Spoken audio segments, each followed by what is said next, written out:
group huddled around the temporal beacon. A low hum reverberated through its polyhedral form. The air shimmered like a mirage before swallowing them whole. A dizzying sensation overwhelmed them, as if they were tumbling through an endless abyss.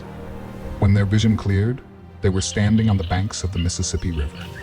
The year readout on the temporal beacon flickered to a stop, 1539. "Welcome to the past," again, Emily muttered, peering at her surroundings.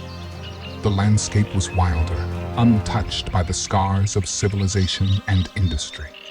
A cacophony of natural sounds filled the air. Bird calls, rustling leaves, and the soft babble of the river. "The beacon signal is moving that way," Brandon pointed northward. "Let's go."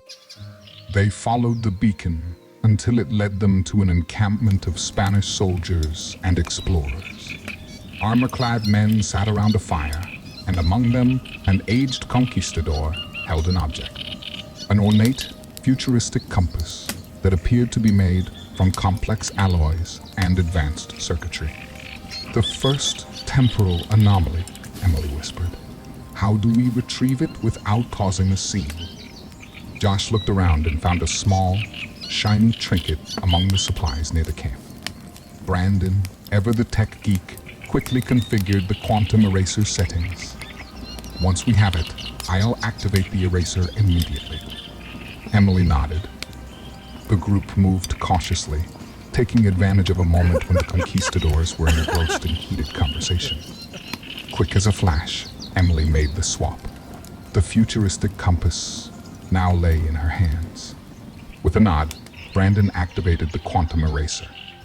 The compass shimmered, as if surrounded by an iridescent mist, and vanished.